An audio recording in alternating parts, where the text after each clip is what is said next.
जय हिंद साथियों, स्वागत है आपका सेल्फ स्टडी क्लासेस ऐप में और दोस्तों self study classes YouTube channel में। ठीक है, अगर आपने अभी तक सेल्फ स्टडी क्लासेस का ऐप डाउनलोड नहीं किया दोस्तों, तो आप प्ले स्टोर में सर्च कर लें सेल्फ स्टडी क्लासेस। यहां पर हिंदी साहित्य का बहुत अच्छा और दोस्तों ट्रिकी कोर्स, विस्तृत अध्ययन वाला कोर्स है ना, लॉन्च किया गया। इस कोर्स में आप एडमिशन लेकर के आपकी तैयारी हिंदी साहित्य की बहुत अच्छी कर सकते हैं। ठीक है, तो जरूर ऐप को डाउनलोड कर लें। आज का जो आपका पहला डाउट है दोस्तों वो ये है, स्वच्छंदतावाद शब्द का सबसे पहले प्रयोग किसने किया था। अब देखते हैं दोस्तों, इस प्रश्न में बहुत सारे लोग गलत करके आएंगे, क्योंकि क्योंकि उनको पता है कि स्वच्छंदतावाद के प्रवर्तक तो कौन माने जाते हैं, श्रीधर पाठक।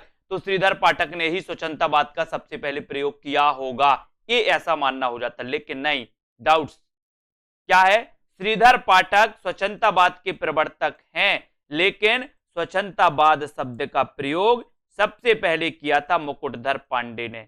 अपन पढ़ते ना कि छायावाद शब्द का सबसे पहले प्रयोग किसने किया था, मुकुटधर पांडे ने। ऐसे ही स्वच्छंदतावाद शब्द का सबसे पहले प्रयोग भी मुकुटधर पांडे ने ही किया था। और दोस्तों स्वच्छंदतावाद के प्रवर्तक माने जाते श्रीधर पाठक।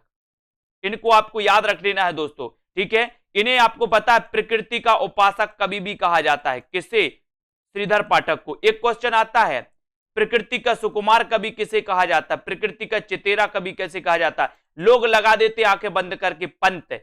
लेकिन एक क्वेश्चन आता है कि प्रकृति का उपासक कवि किसे कहा जाता है, तब दोस्तों फिर भी लगा देते पंत। अब नहीं लगाना, प्रकृति का उपासक कवि श्रीधर पाठक, स्वच्छंदतावाद का प्रवर्तक श्रीधर पाठक, है ना।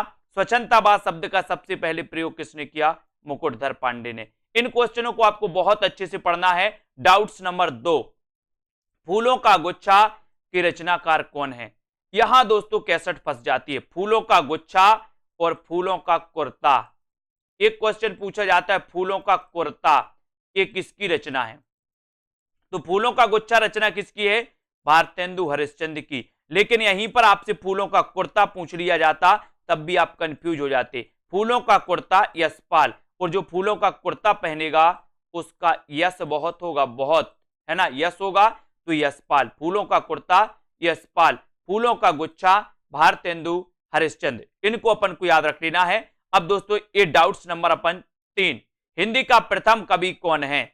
अब यहां भी कई लोग कंफ्यूज हो जाते। अगर आपसे पूछा जाए कि हिंदी का प्रथम कवि कौन है, और प्रथम की जगह कवि पूछ लिया जाता है कि हिंदी का प्रथम महाकवि कौन है, तो क्या होता है, कंफ्यूजन। बोले हिंदी का प्रथम कवि कौन है, तो उत्तर लगाते सरहपा, है ना। लेकिन अगर पूछ लिया जाए कि हिंदी का प्रथम महाकवि कौन है, तो आपको उत्तर लगाना है चंद्रबरदाई। ठीक है, चंद्रबरदाई आपका सही उत्तर होगा। हिंदी का प्रथम महाकवि पूछा तो चंद्रबरदाई, हिंदी का प्रथम कवि पूछा तो सरहपा। ठीक है, और हिंदी का प्रथम कवि स्वयंभू को माना किसने, राम कुमार वर्मा ने। यह भी आपको याद रख लेना। ठीक है, और राहुल सांकृत्याय ने किसे माना, सरहपा को। ठीक है, अगला डाउट्स, अगला है युगधार की रचनाकार कौन है। युगधार, अब यहां से 2 रचनाएं आती हैं दोस्तों। एक तो पूछी जाती है युगधार और दूसरी पूछी जाती है युगधारा। अब इनको आपको दोस्तों क्या करना है, अच्छे से पढ़ लेना है। युगधारा, बोले युग की धारा में नांग बह गया। कौन बह गया, युग की धारा में, युग की धारा में नांग बह गया। तो याद रख लेना, तो युग की अगर धारा आ की मात्रा लगी हो, धारा की बात हो तो उत्तर हो जाएगा नागार्जुन, और धार की बात हो तो सोहनलाल द्विवेदी। युगधार, युगधार के लेखक कौन है, सोहनलाल द्विवेदी। युगधारा के लेखक कौन है, नागार्जुन। ठीक है, तो दोनों चीजें क्लियर। युगधार पूछा जाएगा तो आप क्या लगाओगे, सोहनलाल द्विवेदी। युगधारा पूछा जाएगा तो आप क्या लगाओगे, नागार्जुन। इनका वास्तविक नाम क्या था पता है, वैद्यनाथ। किसका, नागार्जुन का। और वैद्यनाथ द्विवेदी आपको पता है किसका नाम था, उपनाम। हजारी प्रसाद द्विवेदी का उपनाम भी वैद्यनाथ द्विवेदी था, है ना। ये भी याद रख लेना। नागार्जुन यात्री नाम से लिखते थे दोस्तों मैथिली में, ये भी याद रखेंगे। तो आपने क्या याद किया, युगधारा नागार्जुन, युगधार सोहनलाल द्विवेदी। क्लियर। अगला डाउट्स, अगला डाउट से समय देवता के रचनाकार कौन है। तो आप सीधे सीधे क्वेश्चन लगाना, बताइए। अगर आपको बनता है तो उत्तर जरूर बताएं, समय देवता के रचनाकार कौन है।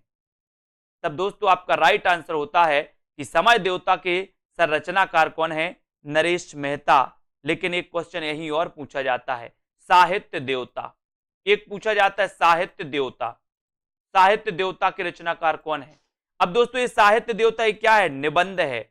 और ये निबंध किसका है? मैंने आपको कई बार बताया कि साहित्य देवता को माखन खवाना है, और समय देवता है इसलिए लोग नरेश बन जाते हैं। बोले वो नरेश बन गया, बोले समय देवता है ना। तो समय देवता ये लंबी कविता है दोस्तों, किसकी? नरेश मेहता की।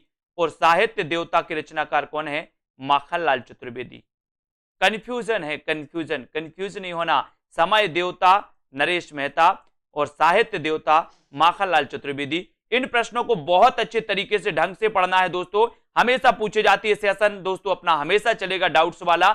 जहां जो प्रश्नों में डाउट्स होंगे वो हम निरंतर वीडियो के माध्यम से आपके क्लियर करेंगे। आपको बस अपने वीडियो को शेयर करना है, अपने मित्रों तक पहुंचाना है, और सेल्फ स्टडी क्लासेस ऐप जरूर डाउनलोड कर लेना। वहां पर आपको हिंदी साहित्य का कोर्स लॉन्च किया गया, उस कोर्स को आप दोस्तों ले सकते हैं, परचेस कर सकते हैं, उस कोर्स में एडमिशन ले सकते हैं, अपनी तैयारी बहुत अच्छी कर सकते हैं। ठीक है, तो वीडियो को लाइक करना है, शेयर करना है, और दोस्तों सब्सक्राइब कर लेना है चैनल को, बेल आइकन को जरूर दबाएं ताकि इंफॉर्मेशन आप तक पहुंचे। ठीक है, तो आज के इस वीडियो के लिए बस इतना ही। जय हिंद।